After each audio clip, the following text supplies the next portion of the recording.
안녕하세요. 영선배입니다. 오늘은 코리아 디스카운트라는 주제로 잠시 이야기를 해보려고 합니다.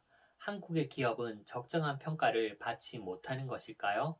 코리아 디스카운트는 말 그대로 적정한 가치 평가를 못 받는다는 이야기인데요. 왜 이런 이야기가 나오는 걸까요? 오늘은 잠시 이 부분에 대해서 생각해 보려고 합니다. 영선배의 핵꿀팁 시작하도록 하겠습니다. 일반적으로 이야기하는 코리아 디스카운트의 원인은 4가지 정도를 이야기할 수 있습니다.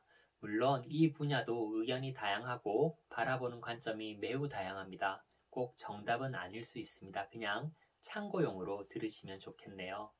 보통 첫 번째로 한국의 거버넌스와 지배구조의 문제, 그리고 두 번째로는 회계의 투명성의 문제, 회계 부정 사건이 한국 사회는 참 많다라고 이야기를 합니다. 그리고 세 번째로는 지정학적 리스크, 북한의 리스크, 전쟁의 위험 등을 이야기하죠.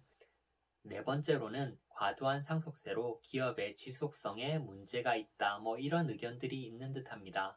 대학의 교수님들이나 회계사분들 중에서는 우리나라 기업의 회계 신뢰성에 문제가 있다라고 이야기하는 분들이 있으시더라고요.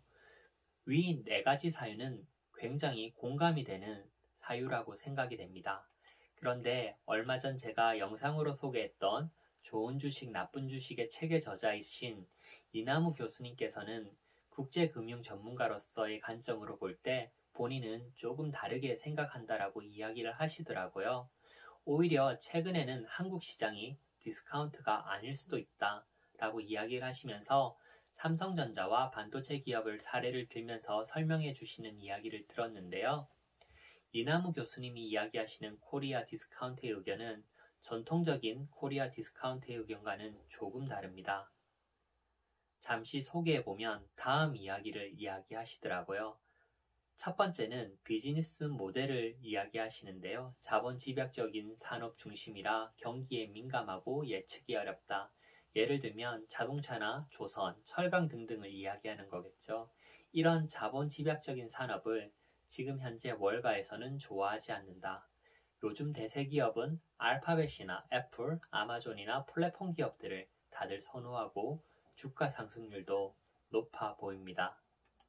그리고 두 번째로는 거버넌스와 지배구조에 문제가 있다. 한국은 소수주주권 보호 제도가 취약하고 배당이 낮고 이사의 독립성이 낮다라고 이야기를 합니다. 그리고 세 번째는 정부의 간섭이 많다. 과도한 규제가 있어서 디스카운트의 원인이라고 이야기를 하시더라고요. 그리고 마지막 네 번째로는 지금 한국 사회는 인구가 감소하고 있다. 이것은 국가의 전체적인 장기 성장성에 매우 우려가 되는 요소이다라고 이야기를 하시면서 이 4가지를 코리아 디스카운트의 원인이라고 말씀하시는데 이 이야기도 굉장히 공감이 가는 내용이더라고요. 굉장히 설득력이 있습니다. 자세하고 정확한 내용은 이남우 교수님의 유튜브를 들어보시면 확인하실 수가 있으십니다. 거버넌스의 문제는 우리 모두가 공통적으로 생각하는 문제이고 기타 다른 사유들은 관점에 따라서 우선순위가 갈리는 것으로 보입니다. 나와 생각이 다르다고 틀린 것은 아니라고 생각합니다. 금방 말씀드린 내용들은 다 일리가 있고 공감이 가는 내용들입니다. 하지만 다양한 관점 속에서 균형 있는 자신만의 관점들이 필요해 보입니다. 정부의 규제도 필요하죠. 하지만 자율도 필요합니다. 그래서 균형 감각이 중요한 듯합니다. 기업의 가치에서 가장 중요한 것은 이익입니다. 이익의 변동성, 이익의 확장 가능성, 이익의 예측 가능성이 중요합니다.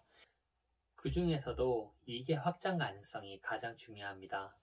이익의 질은 결국 비즈니스 모델에 의해 결정됩니다. 그리고 리더가 매우 중요하죠. 비즈니스 모델도 결국 사람이 만드는 것이니까요. 이런 면에서 생각해보면 코리아 디스카운트라는 것이 결국 사람 때문인가라는 생각도 듭니다. 회계가 투명하지 못한 것도 결국 회계 업무를 처리하는 사람 아니면 그 기업을 경영하는 사람이 문제인 것이고 거버넌스, 지배구조의 문제도 결국 경영진과 구성원의 문제이죠.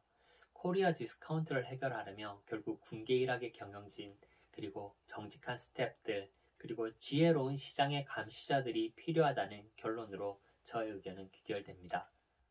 결국 요사이 대두되고 있는 ESG 경영과 내부 회계 관리 제도의 고도화와 실제적인 정착이 필요해 보입니다.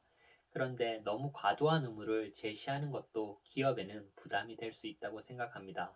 지난번에 제가 올린 영상 중에 내부 회계 관리 제도 편에 한 구독자분께서 댓글을 달아주셨는데요. 대한민국은 경영자들의 부정행위에 제재가 너무 약한 것이 문제가 아니냐라는 의견도 있더라고요.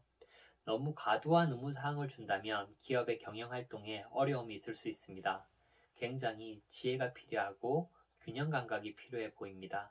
그리고 잘못한 행위가 드러난다면 정확하게 처벌을 해야 됩니다. 기업의 자율성은 독려하되 잘못된 행위에 대해서는 정확한 페널티를 줘야 한다고 생각합니다. 결국 코리아 디스카운트를 해결하기 위해서는 우리 모두가 성장해야 될 것 같습니다. 실력과 인성 그리고 도덕성이 커져야 한국과 한국의 기업 그리고 한국의 미래가 더 높은 가치로 인정받을 수 있지 않을까요? 영선배 핵꿀팁 오늘은 여기서 마치겠습니다. 감사합니다.